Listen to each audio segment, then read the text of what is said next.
રાજકોટમાં શિક્ષિકા સાથે દુષ્કર્મ આચરનારો નરાધમ સકંજામાં આવ્યો છે। 2 મહિનાથી ફરાર આરોપી ધ્રુવલ દેસાઈની પોલીસે ધરપકડ કરી છે।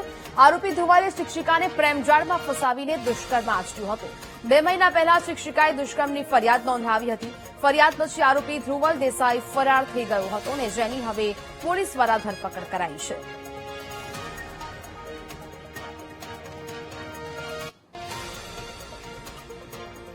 તો જ પ્રકારે રાજકોટની આ સમગ્ર ઘટના શિક્ષિકા સાથે દુષ્કર્મ કરનારો નરાધમ સકંજામાં આવ્યો છે। શિક્ષિકાને પ્રેમજાળમાં ફસાવી તેના પર દુષ્કર્મ આચરવામાં આવ્યું હતું અને જેને આધારે ફરિયાદ નોંધવામાં આવી હતી, જેને લઈને હવે આ સમગ્ર મામલે ફરિયાદ નોંધવામાં આવી હતી અને હવે આરોપીની ધરપકડ કરવામાં આવી છે। રાજકોટનો આ સમગ્ર બનાવ શિક્ષિકા સાથે દુષ્કર્મનો કેસને હવે આ નરાધમ પોલીસ સકંજામાં આવ્યો છે। પોલીસે ધરપકડ કરી છે।